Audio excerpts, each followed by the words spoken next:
Grinder School. This is going to be a short, and we're going to do a hand history review of the two tables turbos. I haven't done any of these before, but actually when I got kicked off with all the US players, I had the best ROI in the 16-18s. I was planning on really cleaning up a little bit higher up stakes. Now we're going to go over, this is a student who I've worked with before in a number of lessons, so the mistakes were somewhat subtle. Well, relatively more subtle than they were when they started with. The sizing here is not good. I think you just shove. I mean, there are other things you can do, but usually it's pretty unconventional to raise so small at a raise and a call. And this hand doesn't necessarily play that well, out of position. You're going to miss your ace or your queen. Okay, we obviously hit really well. I don't mind betting a little smaller there.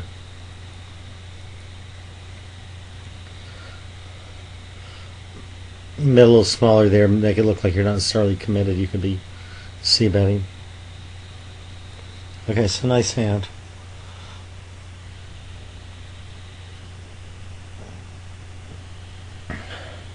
And I went over several hand histories. And like I said, the mistakes aren't that bad, but it's pretty interesting. So this should be just a shove pre-flop. I mean, unless this guy's trapping or something, it's pretty weak for him to complete so short. You have to watch out. If it's a regular or something, I definitely stay out of his way. Usually, if he did anything like that, but you got an above average hand. You might as well shove here. He's probably going to fold.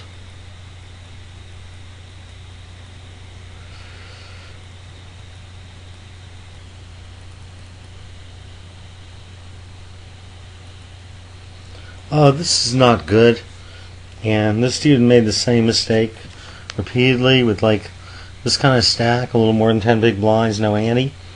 This should just be a fold. You're putting yourself in a difficult spot here. There isn't much to pick up. The call's correct there. But generally, if you got like 15, 13, something like that, big blinds with no ante, you should be opening very tight. You just put it in a very difficult position. It's not worth it. Okay, here we have 14 big blinds, and we're under the gun. And again, you have no ante.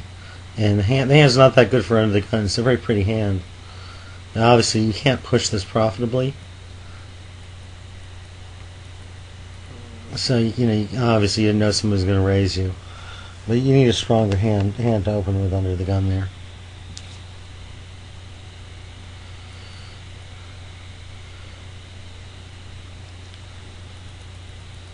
Now, here's a different situation. Here, the antes come in. So we got like 4 times the pot, and we're on cutoff, so we should be raising very light. This is a good enough hand to try to steal with. So it's a different situation where you have like 15 big blinds you have to raise, and you have to have a very good hand to play. I'm not saying you can't sometimes raise fold with 15 big blinds, no ante, but you should not be playing marginal hands that much. Here you should just push, try to pick it up.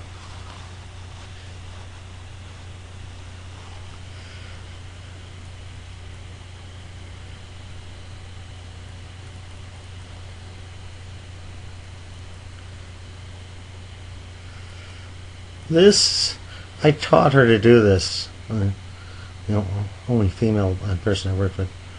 But I think there's not much ICM pressure here. A lot of times in the two table things, you can pretty much push any 2 cards. It's very hard for them to call because of ICM.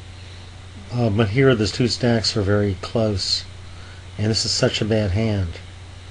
If you had 10-2 or 3-2 suited or something, you'd have a little more equity. It's pretty close, but I think that might be a fold.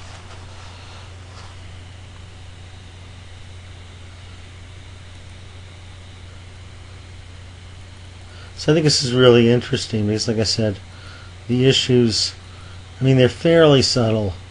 You know, it's not like really stupid stuff at this point. But still, it's not like way above anybody. Okay, this is a c-bet. This is a perfect board to c-bet because it's dry, and it's king high is probably the ideal board to c-bet. King high is best, then ace high. If it comes like Jack 10-9, you know, you can check fold that. Not with this house, it would be good for that hand, but in general, you should just fire here. And then we just let it go. We could be good there at the end. I'd almost want to call with queen high. It'd be pretty hard to raise there. You wouldn't really be representing very much.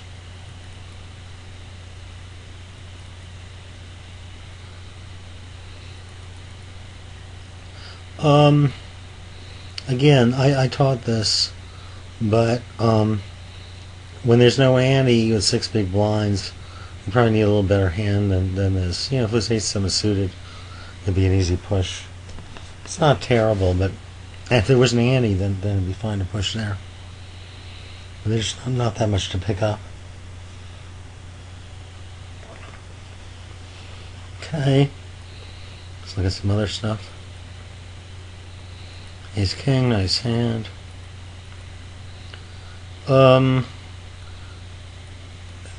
This is pretty weird. I think you gotta the mini raise or mini re-raise here. Well, you know, in the MTTs later on, people do that kind of stuff, but here, you know, you might as well make it 300 or just shove. I think at this stakes you can shove with the ace king. Is a hand you really want to play. I mean, there's some advantages to this in that you can get away from it more easily if you miss, but you know, you're not necessarily looking to get away. And I guess it was a good lay down there, but you get the best hand, you might as well not let them in, let them draw it on you.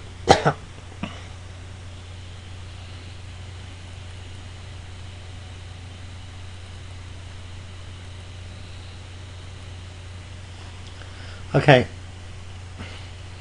the mini raise is a little too blatant. It just looks like you got the big pair. I mean, if you flat, it might be a little suspicious also. Probably just move in, but the mini raise looks more suspicious than a flat. A flat looks suspicious also. Now you got the big pair. So you don't want to telegraph your hand. You know, you don't want to let somebody know. You think you're being clever, but you're really trying to get action, but you know, it's a sort of a dog play where you let people know when you've got a big hand. You don't want to do that.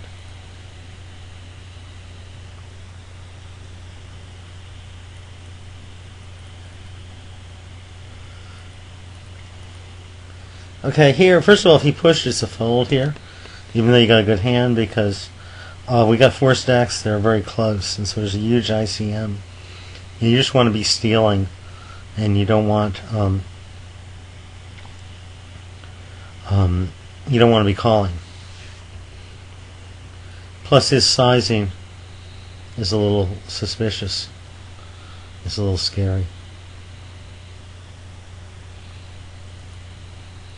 He's obviously committed, but he's doing the same thing with mini raise. He doesn't want to scare people away. He happens to have the aces.